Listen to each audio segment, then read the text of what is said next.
they can be blissfully ignorant to the process, unfortunately. So you're going to have to decide if that's important to you.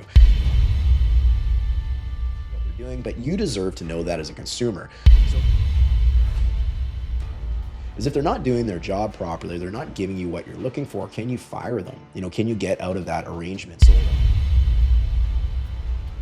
what if I told you that picking the wrong real estate professional to help you with the biggest transaction of your life could end up costing you thousands of dollars, waste months of your time, or even leave you stuck in a home that you completely regret buying? You see, most people think that all real estate professionals are the same, but this couldn't be further from the truth. The truth is, real estate professionals come with varying level of skills, they come with varying levels of experience, and they come with all sorts of different types of advice for particular situations. Ones that might help you be wildly successful, but ones that might not help you do anything close to what you originally set out to do. In day 2 of our home buyer series, in this video, I'm going to reveal to you exactly how you need to pick and qualify the best real estate professional for your needs. We're going to talk about some hidden truths about how some realtors work that you probably had no idea about, and what you need to know to make sure that you are successful and not finding yourself in a situation that you absolutely regret. Stick with me here, because this could help you make some of the best decisions you could ever make when it comes to buying your first or next home. I do want to welcome you to day 2 of our video series, and this one is a fun one and near and dear to my heart. It's titled, "Your Agent Only Matters If the Results Matter." And this is something that is so prevalent in our industry. And I want to start off by caveating this, that I don't want to look down on any other professional. That's certainly not the intent of what this video is today. The intent of this video today is to educate you so you are picking a professional who is able to help you in the very best regard, that is going to set you off on the right path, give you the absolute best advice, and help get you to where you want to go when it comes to buying a home. But as I said in the intro, not all are created equal. It's almost like that age-old adage where you get what you pay for. Imagine hiring a contractor, just any old contractor, to help you renovate your house. Well, you can get completely different results from that particular contractor if you don't do your homework. What about a financial advisor? If you have a retirement savings and I have a retirement savings, I can tell you without a doubt, we both have achieved different results in our portfolios because of the decisions that those financial advisors have guided us to along the way throughout the process. When it comes to buying a home, it's no different. You need to make sure you have the absolutely best qualified person to help represent you. And we're going to dive all into that today, because I want to make sure that you're able to pick that person and find them. So before we jump into how to actually source out a really good real estate professional, and of course you could do it the easy way and just look in the description of this video and contact us to help you buy a home, which we'd love to do. But all joking aside, joking, not joking, I want to talk a little bit about a word called fiduciary duty. And I want to make sure that you really understand, we did cover this a little bit previously, but just the role of a realtor and how it's different in British Columbia than it is in so many other provinces or even states if you're watching this from outside of Canada. A lot of people go to a real estate professional and they think they're a nice person and they can help you and all that sort of stuff. And that may be true. A lot of people, though, they think a real estate professional is much like a doctor. So I want you to imagine this scenario for a moment where you're on holidays and you go out and you end up getting really sick, like really, really sick. And you go and you meet a doctor. The doctor's there to help you. They're giving you advice to help you get better. The doctors have a code. I can't remember what it necessarily is called, but they have a code to, do the best they can for people and, get them healthy, right? So you go to the doctor, you trust their advice, their advice is catered to you, and ideally it's going to go well for you. A realtor is not like a doctor. Introduced back in 2016, there was changes to the real estate industry. So previously, once upon a time, 2018 maybe actually it was, but once upon a time, you used to be able to hire a real estate professional to work for both ends of a transaction. So the same realtor could help the seller and they could help the buyer purchase the same home. And you can probably already see some of the problems with that. The problem with that, of course, is they have what's called a fiduciary duty to both clients.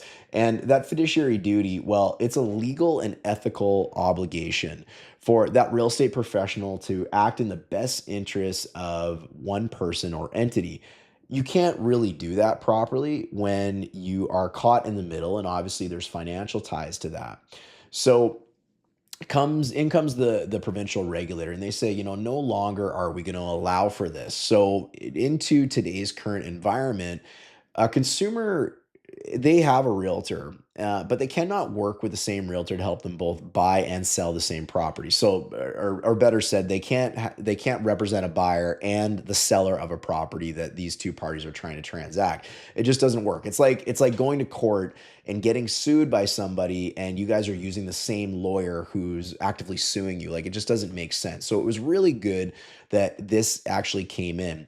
That's why that's really important to understand as a buyer, because just because you meet a real estate professional and they're friendly and they seem helpful, you need to understand who they work for. You need to understand what their obligations are to you. And effectively, if you don't have a relationship with them, a formal relationship with them, or an agency relationship with them, they don't work for you. And if they don't work for you, well, they kind of work against you. And you need to be very, very careful about the things that you're telling them, about the things that you're disclosing to them. You don't want to go into an open house where the realtor representing the seller is hosting it and you're sitting there telling them about the maximum amount that you've been pre-approved for, the most you pay for the home, that you just got kicked out of your rental and you need to buy before the end of the month.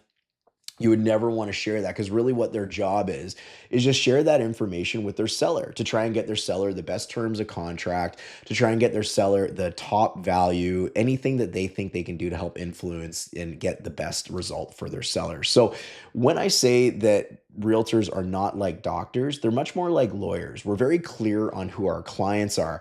And this is a discussion that you should be having with your real estate professional up front. When you're having that discussion, they're actually required to provide you with a document. I'm going to show you a few various documents in this section today.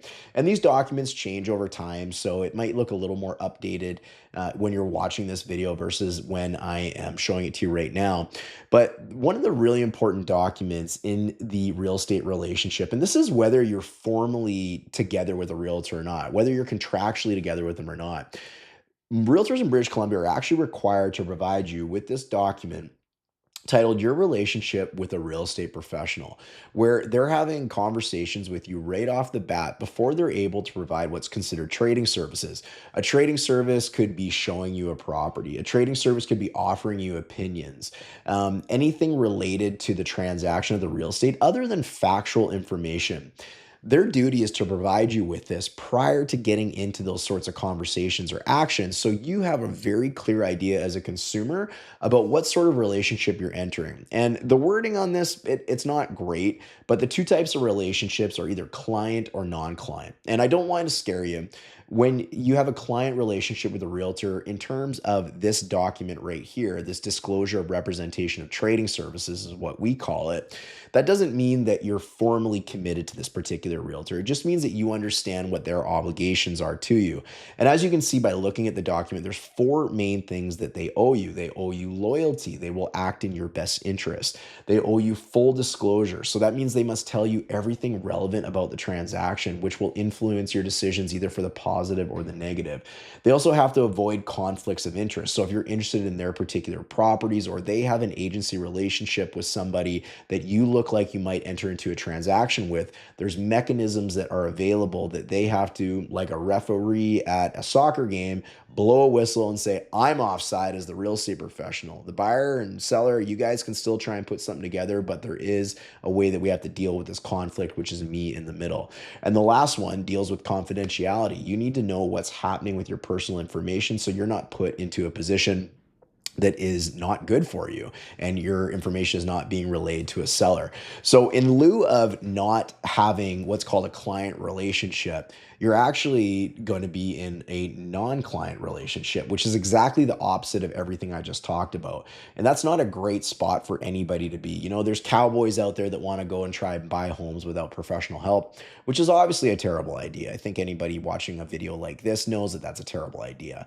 So you don't want to find yourself in a non-client relationship. But this might be where a real estate professional is showing you a listing of theirs. They don't work for you, but they're allowed to show you that particular property as long as they have presented you with a document like this first, so you know what their obligations are to you and what they are not obligated to do for you. So that is the disclosure of representation rather in trading services. We're going to get into a few documents later, but I wanted to show that to you right off the very get-go.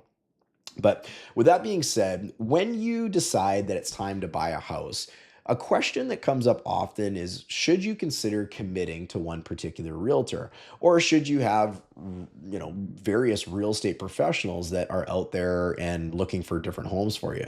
Well, the truth of the matter is there's really no secret lists of inventory out there. Actually, there's a rule that's been put in place by the Canadian Real Estate Association that says a listing has to go onto the public MLS within a certain time frame, because it is in the best interest of not only the seller but also the buyer. And there is exceptions to that rule, of course. Sellers can opt out of that and whatnot, but there is, very generally speaking, no secret list that one realtor has access to that others do not. So with that being said, you have to ask yourself a question as somebody who's looking to buy a home. Do I want to have someone who's committed to me? And if I expect them to be committed to me, they likely expect for me to be committed to them.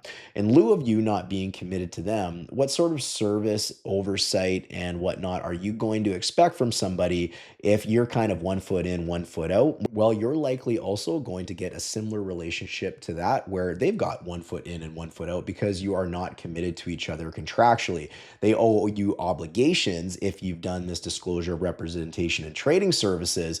However, they don't have to work for you. They don't have to do anything for you. They just have certain duties ethically that they have to fulfill. So I always recommend that you consider committing to one real estate professional, because that way you know exactly what you're getting and you can talk about what your expectations are of each other. You need to understand how they're compensated, and you have a very full picture of what it's going to look like as they roll out providing services to you. So examples of what you would get if you decide to commit to one particular realtor is, of course, that fiduciary duty that we mentioned.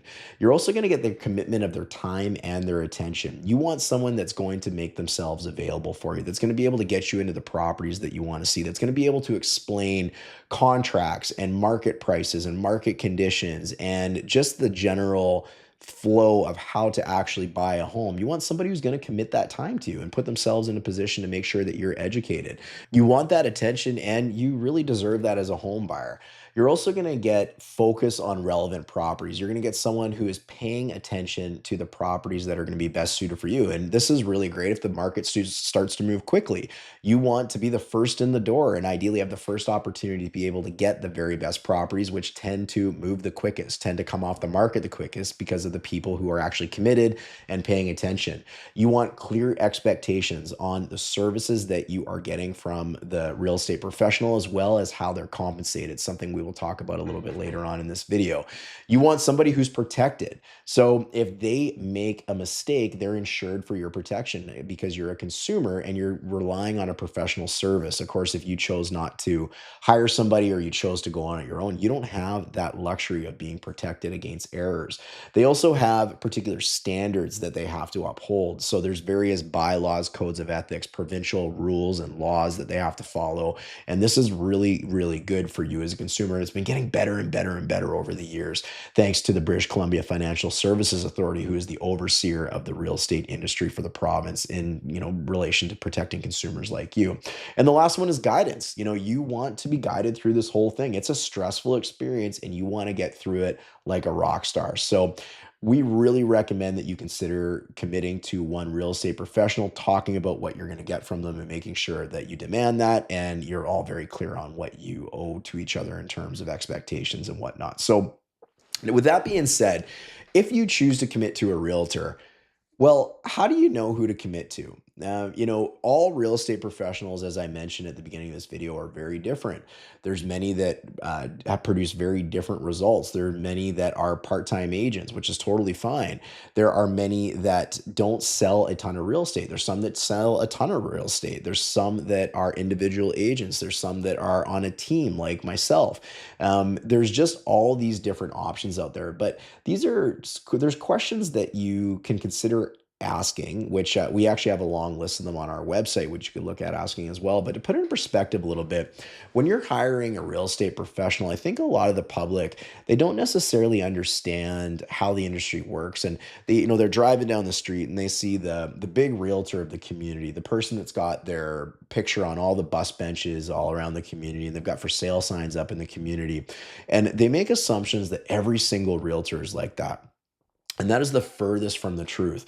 I want to show you what the average transaction volume was for realtors in the Fraser Valley Real Estate Board over the course of the last 5 years. In 2020, there was almost 20,000 sales amongst about 3,800 members. That resulted in 5.25 transactions per individual realtor. 2021, 6.32. Now, these were two of the busiest years on record that we have had for sales. Now, the market has changed coming out of 2021. There was a big change in 2022. So almost 5,000 members in the Fraser Valley Real Estate Board with just over 15,000 transactions. Well, that was an average of 3.09 transactions per individual realtor. 2023, 2.87 transactions. And just wrapping up 2024, the day of filming this video, we got 2.78 transactions per individual realtor. Now, you could argue that there's two sides to a transaction. So 2.78 might be a little bit closer to 5.5 or 6. But I want to put that in perspective for you a little bit. And that doesn't mean that the people that are only doing 6 transactions per year, there's anything wrong with their advice or what they're doing, but you deserve to know that as a consumer. So if you're buying the most valuable asset that you're ever going to own, or that's true for most people anyways, do you want somebody helping you who has only done that successfully for people about once every 2 months? Imagine you're going to the doctor again and you're getting open heart surgery. Do you want the doctor who does open heart surgery every second day, every week, every month, every 2 months, once a quarter? That's really important for you to understand as a consumer. And that's a great question for you to ask of the real estate professional who's looking to represent you. Transaction volume really does matter, in my opinion, in this business, because it's like flexing that muscle. How many times did the average realtor, or the realtor anyways that you're looking at hiring, how many times did they sell a home successfully? How many times did they successfully help people buy a home? Which also comes along with how many times they got to practice their negotiation skills, learn new tricks, get a flow of the market, see what buyers are thinking, see what sellers are thinking. Repetitions come in the form of transactions in this business. So my overarching kind of idea that I want to leave with you here is you want to know how many transactions per year the real estate professional that you choose to hire is doing, because that's really, really important. And once you know that information, I mean, there's a long list of questions that you can ask a realtor, but the question is, well, how do you find one? And there's many, many ways that you can obviously locate a realtor. And it's certainly not an exhaustive list, but there's 8 main ways that we've identified how people discover a real estate professional, and really some are better than others. So you've got an area expert, somebody that is very specific to an area. They know everything about it. As an example, my real estate team, the German group, well, we focus primarily on Surrey, White Rock, and the surrounding municipalities. We don't drive out to North Vancouver to help people buy and sell homes because we're not specialists in that area. We don't go out to Squamish and Hope to help people buy homes. Even though we're licensed to sell real estate all over British Columbia, we want to focus on the areas that we know and we know well. That's a great way to decide on finding a real estate professional. The next way is a situational expert. So you might find yourself in a precarious situation where you're doing a foreclosure property, a court-ordered property, you're buying from a trustee. Maybe there was a big insurance claim on a property that you're buying because it had a really big fire. Maybe it is an estate sale. There's all these different types of transactions that occur in real estate, and you might consider that you want a specialist to help you with those as well. So, one thing I got to say about this industry too is a lot of people claim to do it all. But if you look at the amount of transactions transactions the average real estate professional did, they're probably, whether they did do it all or they have in the past, doesn't necessarily mean they're doing it frequently. So really great questions to ask when you're looking to find your professional.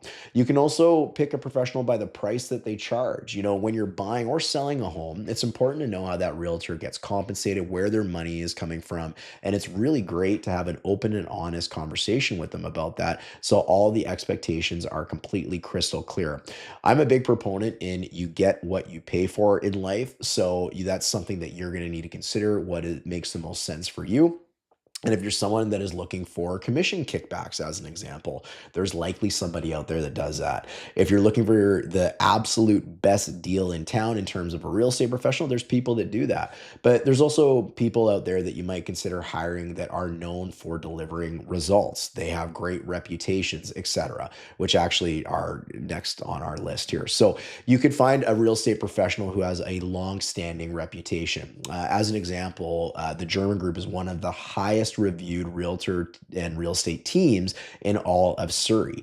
We have a long-standing reputation going all the way back to 2007 of helping people just like you buy or sell real estate. So if you have a real estate professional that's been around for a long time, has got a great reputation, that's a really good way to source out your realtor. The next one on the list is the results that they produce. So you might be very focused on what they're able to do for you.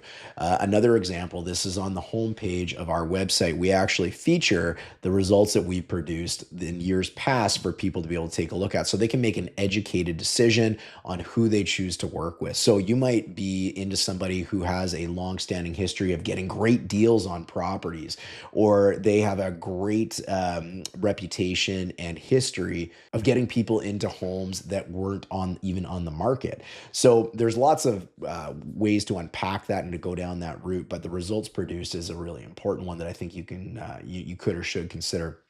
And the last three on the list, these aren't ones that we overly get excited about, that I don't recommend necessarily that these are probably the right ways to find a real estate professional, but that's certainly up to you. The compatibility, you get along really great with somebody, you think they're funny, or you just feel comfortable. And of course that is important to feel comfortable with somebody, but based on everything else that I've shared with you so far, compatibility might not be the number one driving way that you choose a real estate professional. You could also do it based on relationships, similar to compatibility, but maybe you've got a cousin in real estate, or your brother is in real estate, or your sister's in real estate, or whoever that might be. Well, that doesn't necessarily mean that they're the best person for the job. So, you're going to want to you're going to want to have a hard conversation with them. And one of the most awkward things that comes out of picking your realtor based on relationship, they're your best friend, whoever it is if they're not doing their job properly, they're not giving you what you're looking for, can you fire them? Can you get out of that arrangement? So a lot of people actually choose to avoid working with people that they have close relationships with because the relationship is actually more important to them. And then the last one, of course, is happenstance. You walked into an open house, you met somebody, they were bubbly, they were energetic, they seemed really nice, they dressed well. So you hired them to help you buy your most valuable asset without doing any homework. Maybe not quite the way to do it. Now, that doesn't mean that person maybe isn't great, but there's certainly more questions that you could consider asking, similar to what we've been talking about here. So, and if you don't do this properly, if you don't follow finding a realtor the right way, well, you stand to have a very unorganized process. You might end up with a brand new or a very unexperienced agent. As I said, when you're buying a home, or when I'm helping someone buying a home, my skills and my reputation and the results that we've been able to deliver over the years has come from repetitions of actually doing sales. So even if someone's been in the business for 20 years, what if they were only doing 2 or 3 deals per year? It doesn't necessarily mean that they have the experience that you're looking for. Maybe they've got alternate jobs. Maybe they work a full-time job during the day, or they've got time constraints because they've got big family commitments or anything like that. Maybe you don't want a generalist, and you don't want somebody that lacks the infrastructure to be able to help you do what you want to do. You also want to make sure that you can build a trusting relationship with people. So you want to be very clear on how they are compensated. That should never be a secret with a real estate professional. And, oftentimes the question is, do you want a salesperson or do you want a trusted advisor who's going to help you throughout the transaction? Things to consider. When people aren't overly prepared or doing frequent transactions, they can be blissfully ignorant to the process, unfortunately. So you're going to have to decide if that's important to you. And one of the biggest, problems naturally is buying the wrong home. Buying a home is a huge commitment and not one that easily, you can U-turn from. So you don't want to have costly surprises that you run into with that home. You don't want to be disappointed, ultimately because you were uninformed about the home you bought. And, the biggest thing obviously is you probably don't want to overpay for the home that you bought either. So, those are all really good conversations when you're hiring a professional that you can have with them to make sure that you're doing it absolutely the right way. So now that you know or have an idea on how to find a real estate professional, let's talk a little bit more about what forms you might have to use to help get that real estate professional hired so you're committed to them and they are committed to you. So the documents that you're going to need to get started with a real estate professional, they're pretty simple, but you're going to want to make sure you review them and really understand what's on them. We did touch on the disclosure of representation and trading services document. This is a critical one. It really should be at the start of any relationship. This is actually one that you're not even required to sign, but the real estate professional, regardless of whether they're treating you as a client or a non-client, well, they are required to provide this to you prior to engaging in any of those personal conversations or trading services as we had chatted about previously. The next one is what's called a FinTrack, or at least we call it a FinTrack, and it's something for the federal government, for the Financial Transactions and Reports Analysis Center of Canada. If you can believe it, back when I started selling real estate in 2007, we didn't have to ID people when they went to go buy a home, which just seems absolutely bananas. But what the purpose of this document is, it's not necessarily just about IDing somebody, but it's also to make sure that we're paying attention to, we're selling homes to the correct people, we're IDing those people to make sure we actually know who they are. And a large piece of this is actually related to money laundering, to have the real estate professionals as a line of defense against, or amongst rather, various other industries to try and shut down money laundering in Canada. So don't be surprised when a real estate professional asks you for ID and starts asking you questions about source of funds and where that money is going to be coming from. But this isn't the actual document I'm showing you. This is just the website, so you can certainly go check that out if you were so interested. And the next one on the list is a privacy notice. So, there's a lot of private information that you're going to give to your real estate professional when it comes time to buy a home. This is information that you need to understand about what is happening with it, where it's going, who has it, all that sort of stuff. So what this document deals with is how is it collected? Who is it given to? Is anything done with that information after the fact? Are people going to be soliciting you later on? You really want to understand what's happening with your private information. So this is a document and a good discussion that you're going to be having with your real estate professional. And the last one, when you are coming in to hire your real estate professional, is actually getting them obligated to you. And this comes in the form of what's called a buyer's agency exclusive agreement or contract. So this is put together by the British Columbia Real Estate Association, and very similar to a listing agreement that you might enter into if you were selling your home. What this does is this talks about the obligations of the real estate professional to you, your obligations in return back to them, how they're being compensated, what they can and cannot do, and what the rules and laws of the land are that actually govern their actions when they represent you as a client. So the nice thing about this document, this is one of my favorite things about this document, is it identifies the characteristics and expectations of whoever you want to work with. You need to understand that, and you don't want to make assumptions. So this is a great document that starts a lot of great conversations, and something every buyer with the German group goes through so they know exactly what type of services they're getting, how we're getting paid, etc. So I've kind of hit on that previously, but that is a document that's always being updated and changed, but it's a very, very important one when it comes to purchasing a home. So to wrap up day two and get you moved on to day three, we talked about the real estate profession, real estate professionals, and how to pick the best real estate professional for your needs. Some great questions to ask of the real estate professional, and if and when you're ready to hire one, what type of documentation you're going to need to get into with them so you can start taking advantage of all the great services that a real estate professional in British Columbia offers. Now, day three is coming up. And it's actually going to be a video coming up right after this particular one. And I don't want you to miss it. It is going to be a whirlwind of information, but information nonetheless that you do not want to miss.